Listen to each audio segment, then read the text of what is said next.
Hey, it's Sasha Evdokov, and thanks for joining me here at TRADERSFLY.com, where I share with you some insight about stocks, trading, and investing. Now, in this week's episode, what I'd like to do is look back at the year 2015 and see some of those important and critical lessons that we went over about the stock market, about your inner game, and just some of the important lessons over the last year of 2015. Now, most of the recaps and lessons that we do are published publicly on YouTube, on the website, and so forth. But there's some that are unlisted. So if you're not on the newsletter list yet, make sure you get on it, because that's where I share everything with my fellow members. And that's where you also can get discounts, promotions, and get insights about any other news and free trainings that we have released. So in this week's video, what I'd like to do is really go into some of the unlisted lessons that were shared throughout the year of 2015 and just share with you 5 of those lessons that you might have missed. So if you've already watched them, then feel free to skip them.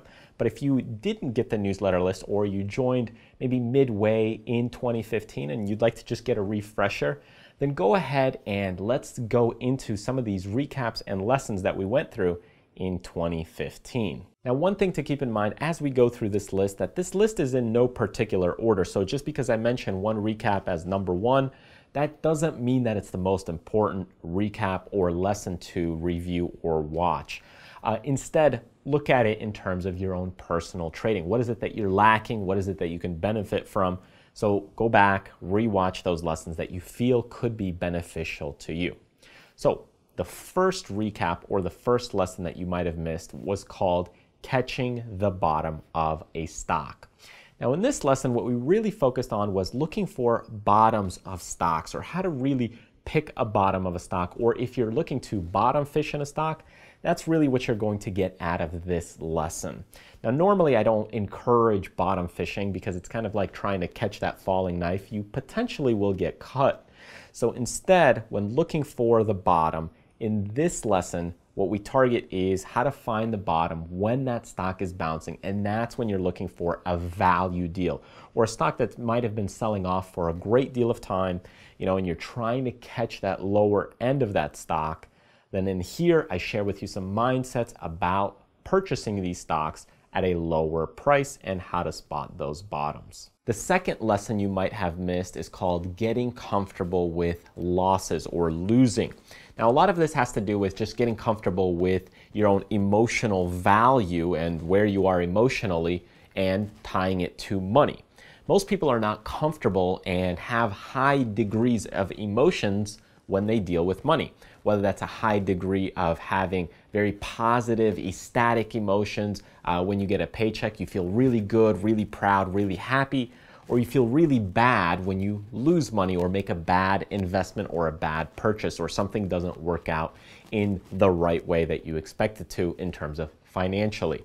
So in the stock market, the same kind of thing happens, is that when you're losing or when you have losses, typically your emotional value, or the way that you feel emotionally, really hurts. And when you aren't comfortable with losses, because losses will happen in the market, when you don't know how to deal with those losses and you aren't prepared to deal with those losses, it can really be detrimental to your trading account.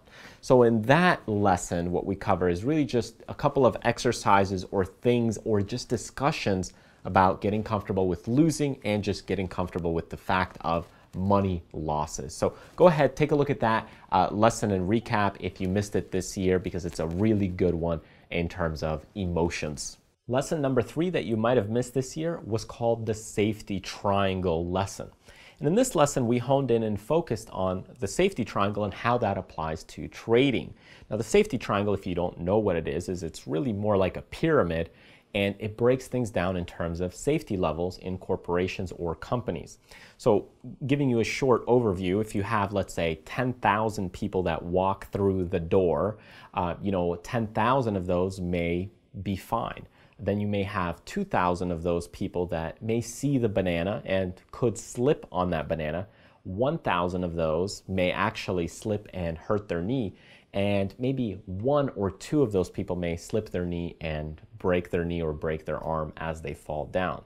Now, this really applies to trading because you'll have a lot of trades that take place. So you may have 10,000 trades that you do over your lifetime, but maybe 5,000 of those trades are actually profitable trades. So 10,000 of those might be just a win or loss or a scratch trade of $50 or less.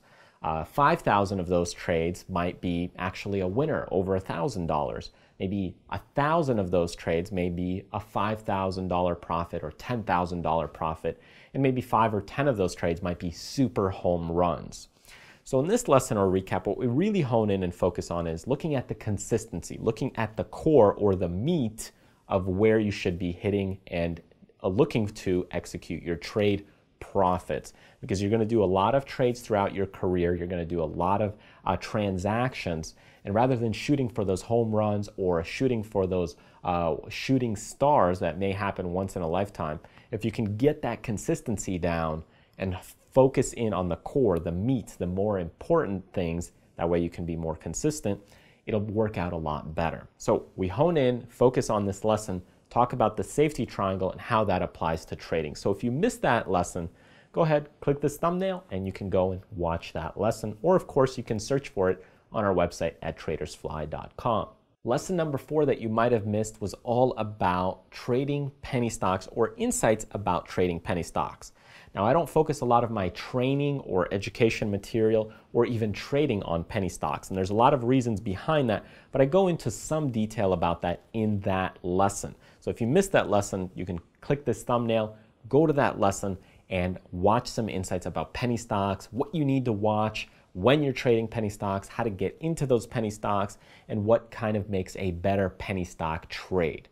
Now again, if you're looking to trade penny stocks, you want to be more focused, more attentive to more of day trading or being more active as a trader, because those things can whipsaw you around.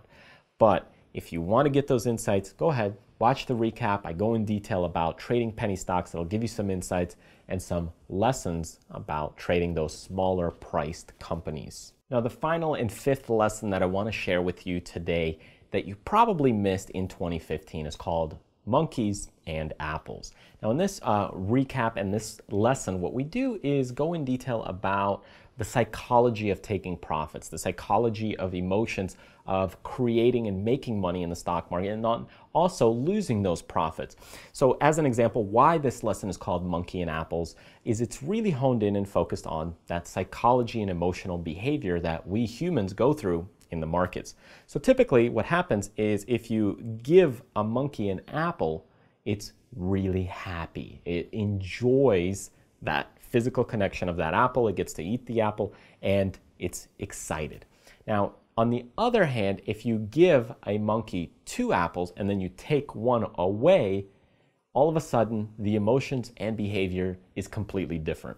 The monkey, even though it's still with 1 apple, the fact of taking that loss and taking the loss away of that 1 apple makes that monkey very furious and very angry. So in human behavior, the same thing really happens, and especially in the stock market.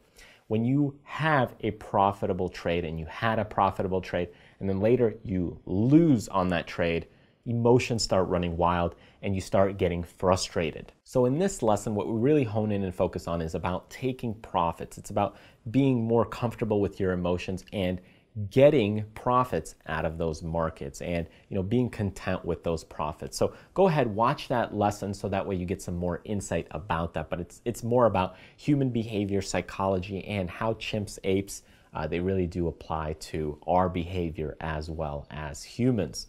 Now in this lesson as well, I share some interesting insight about my own personal background, share with you some pictures and other things that have happened over my life and earlier in the years.